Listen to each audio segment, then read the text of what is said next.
नमस्कार. मी भाऊ तोरसेकर. तुम्ही बघत आहात प्रतिपक्ष. मित्रांनो, मी काँग्रेस, शरद पवार किंबहुना ज्याला विरोधी पक्ष म्हणतात भाजपचे, त्यांचा टीकाकार आहे हे मी कधी लपवलेलं नाही. किंबहुना मी भाजपचा समर्थक आहे हे पण मी कधी लपवलेलं नाही. भाजपच्या यशाचा, विजयाचा मला आनंद होतो. पण तरीही माझा एक आग्रह असतो की मेहनत करून भाजपने जिंकावं.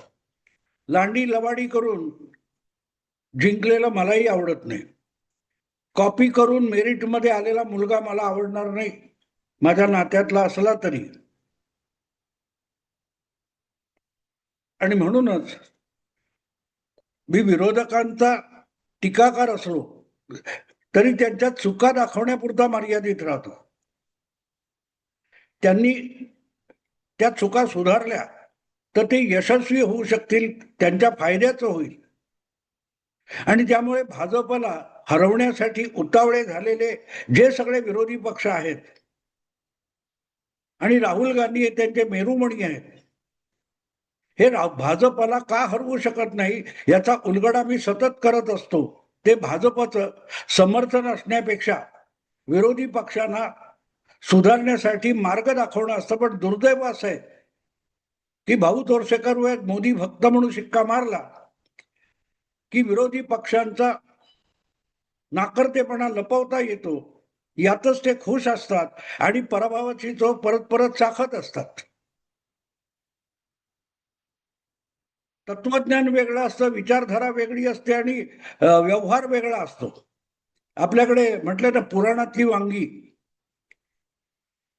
वांगी जी आहे ती पुराणात ठीक आहे, जगण्यामध्ये व्यवहारामध्ये नाही चालत. ते व्यवहारामध्ये तुम्हाला जो व्यवहार आहे आता त्यातून सुखरूप बाहेर पडायचं असतं, यशस्वी व्हायचं असतं. त्यामुळे राजकारणात तुम्ही पक्ष स्थापन करून उतरला तर तुम्हाला निवडणुका लढवल्या पाहिजेत. आणि निवडणुका लढवायच्या नसतील तर पक्ष स्थापन करण्याची गरज नाही. तुम्ही एखादी संघटना, एनजीओ सुरू करा आणि आंदोलन करत बसा, काही बिघडत नाही. पण एकदा तुम्ही पक्ष स्थापन केला की निवडणुका लढवल्या पाहिजेत. अनेक दिवटे विद्वान, अर्धवट पंडित, पॉलिटिकल पंडित हे सध्या विरोधी पक्षांना सल्ला देत आहेत की अशा प्रकारे हरण्यापेक्षा आणि अशा प्रकारे भाजपला विजय साजरा करायला देण्यापेक्षा 2029च्या निवडणुका विरोधी पक्षांनी लढवूच नाही. मग तुम्ही पक्ष गुंडाळून टाका. सांगायचा हेतू असा की समोरचा विजयी का झाला, त्याने काय लबाडी केली आहे हे डोक्यातून काढून टाका आणि आपण कुठे चुकलोय का बघा. आपण चुकलो असू तर मग त्याच्या डोक्यावर खापर फोडणं किंवा सीट चोरी, वोट चोरी असले आरोप करून तुम्ही कधीही निवडणुकीत यश मिळवू शकणार नाही. कायम लक्षात ठेवायचं की आपल्याला निवडणूक जिंकवायची आहे. दुर्दैव असं आहे की यांच्या डोक्यात मोदींना हरवणं जास्त आहे, आपण जिंकणं हा भाग नाहीये. आणि मोदीला हरवायचं असेल तर त्यासाठी एक वेगळी रणनीती, नीतिमत्ता असली पाहिजे तुमच्याकडे. ती रणनीती नाहीये. पण तो वेगळा विषय, मी त्याकडे जाणार नाही. आज सध्याच्या काळामध्ये विरोधी पक्ष, त्याच्यात काँग्रेस सुद्धा आला आणि त्याचे मेरुमणी राहुल गांधी सुद्धा आले. हे जिथे विजय शक्य आहे तिथे सुद्धा प्रयत्नपूर्वक आपला पराभव ओढवून आणतात. याचं कौतुक किती करावं. मध्य प्रदेशमध्ये ती मीनाक्षी नटराजन नावाची एक काँग्रेसची उमेदवार, ती मतदानापूर्वीच पराभूत झाली. जी जागा जिंकणं सहज शक्य होतं तिथे आपला पराभव राहुल गांधींनी आणि काँग्रेस पक्षाने कसा ओढवून आणला हे बघितलं की राहुल गांधींच्या मूर्खपणाला दाद द्यावीच लागते. जे साधं सरळ शक्य आहे. कुठच्या तरी त्या सलमान खानच्या सिनेमातला एक डायलॉग वारंवार कोण कोण सांगतात की तुम मुझ पर एक ही एहसान करो कि मुझ पर कोई एहसान ना करो. राहुल गांधींनी काँग्रेस पक्षासाठी काहीही केलं नाही तर काँग्रेस पक्ष अधिक चांगलं यश मिळवू शकतो. ही वस्तुस्थिती आहे, ही व्यवहारी वस्तुस्थिती आहे. श्रेय राहुल गांधींना मिळणार. कारण पक्ष जिंकला आणि पक्षाचा हायकमांड जर राहुल गांधी आहेत तर त्या विजयाचं यश सुद्धा राहुल गांधींच्या खात्यातच जमा होणार. पण तो विजय तर मिळाला पाहिजे. ज्या विजयाचं श्रेय राहुल गांधींना घ्यायचंय किंवा दिलं जाणार आहे तो विजय झाला पाहिजे. पण राहुल गांधी असं पात्र आहे की आपल्याशिवाय जे काम सहजगत्या होऊ शकतं त्याच्यात हस्तक्षेप करायचं आणि त्याचं मातीमोल करून टाकायचं, गुडगोबर करणं म्हणतात. मध्य प्रदेशमध्ये मतदानाशिवाय जिंकणारी जागा हरून दाखवण्याचा एक नवा पराक्रम राहुल गांधींनी केलेला आहे. त्याकडे त्यांनी ढुंकून बघितलं नसतं. मी हे गंमत म्हणून नाही सांगत मित्रांनो. राहुल गांधी बद्दल माझ्या मनात आकस आहे असं तुम्हाला वाटेल तर असेलही. पण राहुल गांधी ज्यात हळद घालत नाहीत तिथे यश कसं मिळतं याचं तुम्हाला अनेक उदाहरणं देता येतील. 2019च्या निवडणुकीमध्ये, महाराष्ट्राच्या विधानसभा निवडणुकीमध्ये राहुल गांधी महाराष्ट्रात फिरकले सुद्धा नाहीत. प्रदेश अध्यक्ष अशोक चव्हाण होते आणि त्यांच्या नांदेड जिल्ह्यामध्ये 2 सभा फक्त राहुल गांधींनी घेतल्या होत्या. बाकी सगळ्या 2019च्या विधानसभा निवडणुकीकडे राहुल गांधींनी पाठ फिरवली होती. केंद्रातून फारशी मदत महाराष्ट्रातल्या काँग्रेस पक्षाला मिळाली नव्हती आणि तरीही काँग्रेसच्या 44 जागा जिंकल्या होत्या. 44 आमदार. श्रेय कोणाला मिळालं? राहुल गांधींना. आणि राहुल गांधींचं योगदान काय? जवळजवळ 0 आहे की नाही गंमत? मग ते श्रेय घ्या ना, ते श्रेय घ्या. आम खाऊ गुठली का खूप गिनते हो म्हणतात हिंदीमध्ये, तसा प्रकार आहे. पण राहुल गांधींना हस्तक्षेप करून सुथडा केल्याशिवाय चैन पडत नाही. लागोपाठ त्यांच्या मनाविरुद्ध 2-3 निर्णय झालेले, त्यांची इच्छा नव्हती तरीही त्यांना कर्नाटकमध्ये DK शिवकुमार या माणसाला मुख्यमंत्री करावं लागलं. ती त्यांची इच्छा नव्हती. पण नाही तर कर्नाटकचं सरकार आत्ता गडगडण्याची शक्यता निर्माण झाली होती. राहुल गांधींना सिद्धरामय्या कंटिन्यू करायचे होते पण शक्य झालं नाही.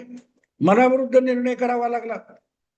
केरळमध्ये UDF काँग्रेस ज्या गठबंधनाचा मोठा भागीदार आहे, हिस्सेदार आहे, तिथे अर्थातच तमिळनाड बंगाल बरोबरच्या निवडणुकीत UDF जिंकलं आणि LDF डावी आघाडी हरली. मुख्यमंत्री कोणाचा होणार? मोठ्या पक्षाचा म्हणजे काँग्रेसचा. आणि निवडणुकीच्या आधी सातत्याने सांगितलं जात होतं राहुल गांधींचा ब्लू आईड बॉय म्हणजे सगळ्यात विश्वासाचा माणूस जो KC वेणुगोपाल आहे त्याला केरळचा मुख्यमंत्री बनवणं हेच राहुल गांधींचं उद्दिष्ट आहे. पण प्रत्यक्ष जेव्हा मुख्यमंत्री निवडायची वेळ आली तेव्हा केरळमध्ये वेणुगोपाल यांना स्वीकारायला कोणी तयार नव्हता. जे निवडून आलेले काँग्रेसचे आमदार होते त्या काँग्रेसच्या आमदारांमध्ये बहुतांश आमदार वेणुगोपाल यांच्या बाजूने होते आणि राहुल गांधी सुद्धा वेणुगोपालच्या बाजूने होते. पण प्रियंका वाड्रांना ते मान्य नव्हतं. राहुल गांधींच्या भगिनीला ते मान्य नव्हतं. त्यांनी सतीशन म्हणून जो आधीच्या विधानसभेमध्ये विरोधी नेता म्हणून काम करत होता, काँग्रेसचा नेता, त्याला मुख्यमंत्री करण्याचा आग्रह धरला होता. आणि त्यामुळे उरलेल्या 4 राज्यातले मुख्यमंत्री शपथविधी घेऊन मोकळे झाले तरीही केरळमध्ये निर्णय होत नव्हता. अखेरीस मुस्लिम लीगचा दबाव, जो मुस्लिम लीग 2 नंबरचा मोठा पक्ष आहे केरळमध्ये, त्यांनी हट्ट धरला होता की सतीशन यांनाच मुख्यमंत्री केलं पाहिजे. त्याला राहुल गांधींना शरण जावं लागलं आणि आपल्या लाडक्याला बाजूला करावं लागलं. राहुल गांधींचा हस्तक्षेप झाला नाही आणि केरळमध्ये सतीशन मुख्यमंत्री झाले. कर्नाटकमध्ये DK शिवकुमार मुख्यमंत्री झाले. राहुल गांधींच्या इच्छेनुसार सिद्धरामय्या दिल्लीला यायला तयार नाहीत. या सगळ्या गडबडीमध्ये आत्ता ज्या राज्यसभा निवडणुका आल्यात त्यामध्ये मध्य प्रदेशची जी आमदार संख्या आहे त्यामुळे 3 पैकी 1 जागा सहजगत्या काँग्रेसला मिळणार होती. जिंकण्यासाठी 58 आमदारांची गरज आहे आणि काँग्रेसकडे चक्क 64 आमदार आहेत, 6 आमदार जास्त होते. म्हणजे जो दगडधोंडा काँग्रेसच्या वतीने उभा राहील तो सहज निवडून येणार होता. आणि कमलनाथ हे माजी मुख्यमंत्री, काँग्रेसचे सर्वात ज्येष्ठ नेते, आणि दिग्विजय सिंग या दोघांनाही राज्यसभेत जायची इच्छा होती, पण त्यांना राहुल गांधी तिकीट द्यायला तयार नव्हते. त्यांनी मीनाक्षी नटराजन या मध्य प्रदेश काँग्रेसमधल्या एक जुन्या नेत्या, राहुल गांधींच्या अत्यंत निकटवर्ती मानल्या जातात. 2004 पासून राहुल गांधींच्या अतिशय आतल्या वर्तुळातल्या युवा नेत्या म्हणून मीनाक्षी नटराजन यांची ओळख आहे. त्यांना तिकीट देण्याचा हट्ट राहुल गांधींनी केला आणि अर्थातच त्यांनी कमलनाथ आणि दिग्विजय सिंग या दोघांनाही दुखवलं होतं. एक गोष्ट साफ आहे, मध्य प्रदेशमध्ये आपल्याशिवाय पान हलत नाही ही दिग्विजय सिंग या माजी मुख्यमंत्र्याची भूमिका आहे. तशीच कमलनाथची पण आहे. कमलनाथच्या हट्टामुळेच 2023 साली INDA गठबंधनाची भोपाळला होणारी बैठक ही टाळली गेली होती. आणि ती टाळली कोणी, ढकलली कोणी, रद्द कोणी केली? कमलनाथ, की नाही अशी काय बैठक इथे होणार नाही. दुसरी गोष्ट, त्या INDA आघाडीतले एक खंदे नेते अखिलेश यादव याला सुद्धा अपमानित करण्याचं पाप हे कमलनाथचं होतं. पण कमलनाथ हा रिसोर्सफुल माणूस आहे आणि इंदिराजींच्या काळापासून छिंदवाडा या लोकसभा मतदारसंघात कुठल्याही वादळात तो निवडून येत राहिलेला आहे. पण गेल्या निवडणुकीत तिथे त्याच्याच मुलाचा पराभव झाला.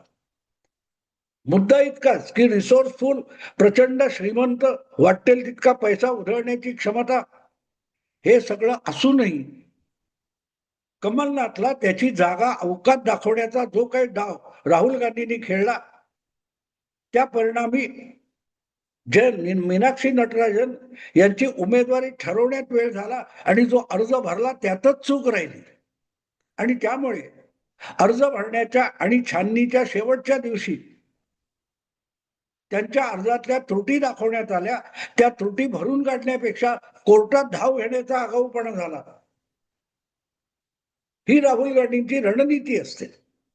आपला नक्की जिंकू शकणारा उमेदवार किंवा जागा ही कशी गमवायची याची रणनीती बनवण्यामध्ये राहुल गांधी यांचं जे कौशल्य आहे ते जगाच्या पाठीवर इतर कुठच्याही नेत्याकडे किंवा पक्षाकडे असू शकत नाही.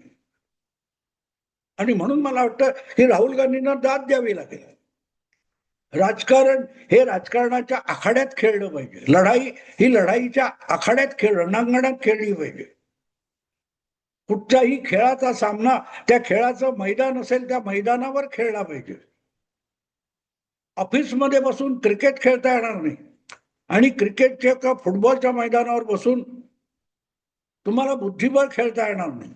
ही जितकी वस्तुस्थिती आहे तितकीच वस्तुस्थिती निवडणुकीच्या राजकारणात निवडणुकीचे डावपेच लढवावे लागतात. कोर्ट कचेरीचे डावपेच हे निवडणुकीत तुम्हाला यश देऊ शकत नाही. आणि त्यामुळेच कपिल सिब्बल किंवा अभिषेक मनु सिंघवी यासारखे सुप्रीम कोर्टातले दिग्गज वकील हाताशी असताना मीनाक्षी नटराजन यांचा जो उमेदवारी अर्ज भरला गेला त्याच्यामध्ये त्रुटी राहिली.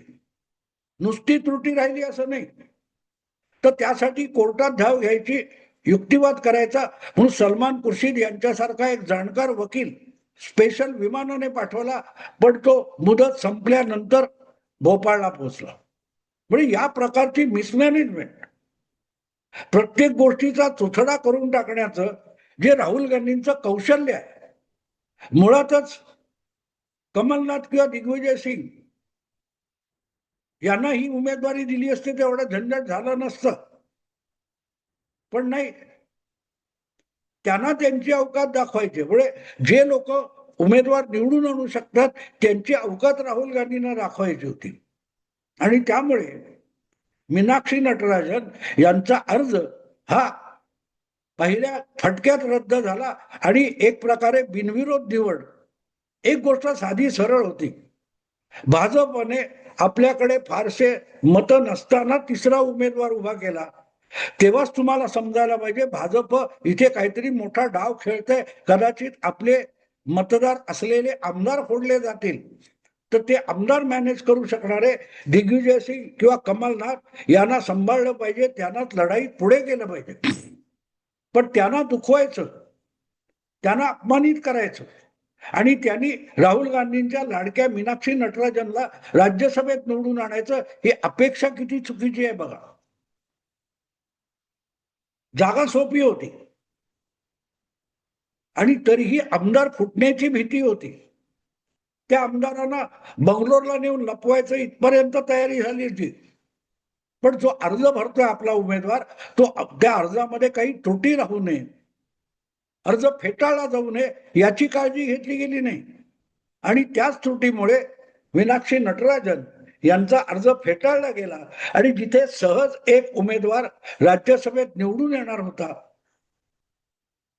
तो गमावला.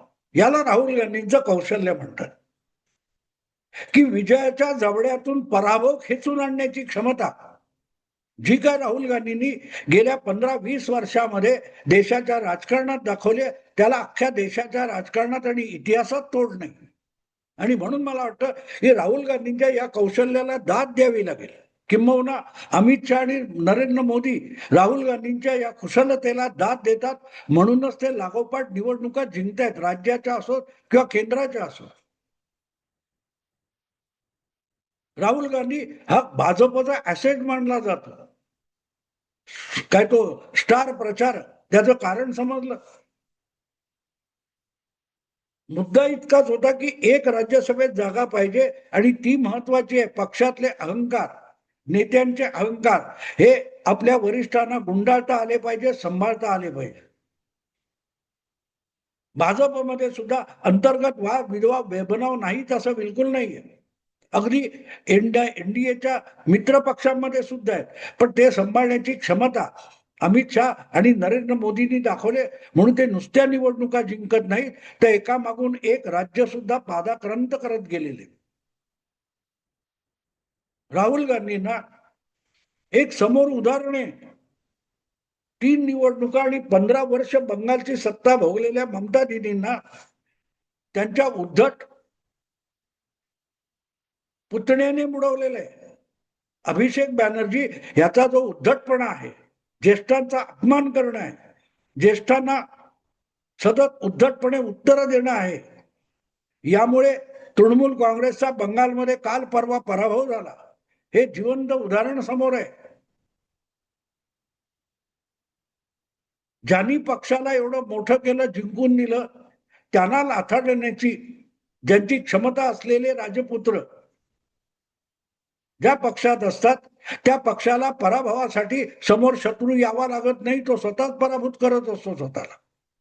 तर राहुल गांधींचं हे जे अपाट कौशल्य आहे, आपल्याच पक्षाला आणि आपल्या बाजूला नित्य नेमाने पराभूत करण्याचं कौशल्य, त्याची दाद द्यावीच लागेल. राहुल गांधी मध्य प्रदेशच्या राजकारणात नसते तर कदाचित ती जागा काँग्रेसच्या वाट्याला आली असती.